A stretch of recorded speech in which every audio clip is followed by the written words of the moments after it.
Parashat Beshalach Shirat Hayam, Az Yashir Moshe, le chant que Moshe Rabbeinu et les bénis Israël entonnèrent à la suite de Kriyat Yam Souf, du miracle de la mer Rouge. Et dans ce chant, les bénis Israël et Moshe Rabbeinu disent Tevi'emo vetita'emo behar nachalatecha, machon neshiftecha pa'alta Hashem, mikedash Hashem konenu yadecha. Machon Shiftecha, le lieu de ta résidence, tu as œuvré, Hashem. Mikedash Hashem, konenu yadecha. Mikedash, comme Rachid dit, virgule, le Mikdash, ce sont tes mains, au pluriel, tes mains, qui l'ont affermi, qui l'ont construit. Et Rachid de nous dire qu'il s'agit là du troisième Beth Amikdash, sans dire le terme troisième, mais il s'agit du Beth Amikdash qu'Akadosh Baruch Hu construit lui-même et qui va être éternel. Alors que les cieux et la terre n'ont été créés chacun que d'une main, la main gauche pour la terre et la main droite pour les cieux, le Beth Amikdash, c'est avec les deux mains. Et le ciel et la terre, le spirituel et le matériel qui font fusion. C'est le Beth Amikdash. Il semblerait que Rashi opte pour l'explication du terme Mikdash en tant que troisième Beth Amikdash, comme je vous dis, bien qu'ils ne le disent pas explicitement. Le Sipurno, lui, dit que non. Il s'agit du premier Beth Amikdash.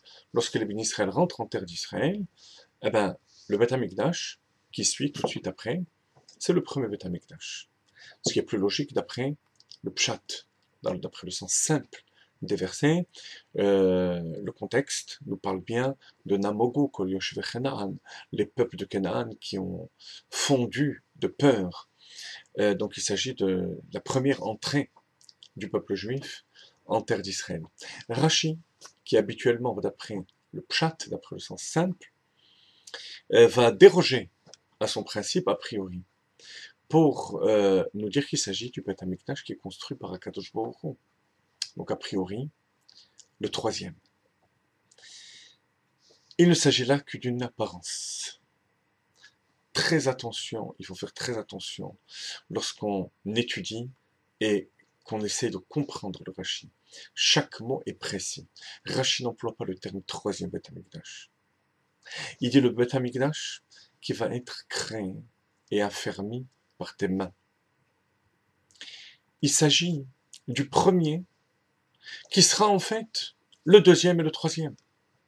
C'est-à-dire que si les bénis Israël, dit le Midrash, n'avaient pas fauté dans le désert, ils seraient rentrés directement dans Eretz Israël, très rapidement, il n'y aurait pas eu de 40 ans dans le désert, et on serait arrivé à la fin des temps, la venue de Mashiach, Triat HaMetim, et un Beth Amikdash qui englobe les qualités des trois Beth Amikdash.